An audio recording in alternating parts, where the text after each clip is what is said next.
আমরা ঋষিকেশ পেরিয়ে যেতাম শিবিরের জন্য, তো পথে একটা জায়গা পড়ে ঝিলমিল ধাবা। প্রায় 10 বছর আগেকার কথা হবে। তো আমি একবার ওখানে মারামারি দেখেছিলাম। রাত প্রায় 2টো নাগাদ সেখানে বাস এসে থামে। তো বাস থেকে নেমে লোকজন প্রস্রাব করতে শুরু করে দিল। হঠাৎ ঝগড়ার আওয়াজ এলো, কোথাও কোনো ধুমধাড়াকা হচ্ছে, আর আমার কৌতূহলী জাগবে না এটা কেমন করে হতে পারে। আমি গেলাম, দেখি কি হচ্ছে।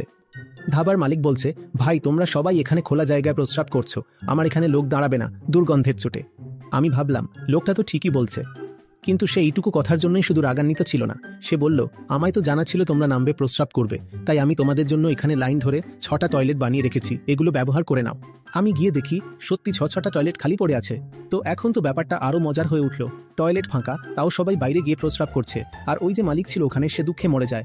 যখন হাতাহাতির মতো অবস্থা এসে গেল, তখন তাদের মধ্যে একজন বলে উঠল, দেখ ভাই, আমাদের তো খোলা স্থানই আসে, বলে এইসব টয়লেট দরজা বন্ধ করে রাখা রয়েছে, আর এই সব রয়েছে, এতে আমাদের আসেই না। যতক্ষণ খোলা পরিষ্কার ভালো জায়গা না দেখি আমরা প্রস্রাবই করি না। সামনে যদি শৌচালয় উপলব্ধ থাকে তবু ওখানে যাব না। যেখানে লোকজন বসে খাচ্ছে তার মাত্র 20 হাত দূরে গিয়ে কেউ দাঁড়িয়ে খোলা জায়গায় প্রস্রাব করছে, আর সেখানে মহিলারা উপস্থিত থাকছেন যাচ্ছেন। অথচ আমরা প্রায়শই অঙ্গ প্রদর্শনের দোষারোপণ মহিলাদের উপরেই করি। তারা তো তবুও খুব বেশি হলে উপরের কিছু অঙ্গ প্রদর্শন করে। যারাই কখনো হাইওয়ে দিয়ে একবারও গেছে তারা তো পুরুষদের প্রায় সব অঙ্গই দেখে ফেলেছে। এই পৃথিবী আছেই কি জন্য? ভারত সরকার কার্যক্রম চালিয়েছিল যে খোলা স্থানে শৌচ হবে না।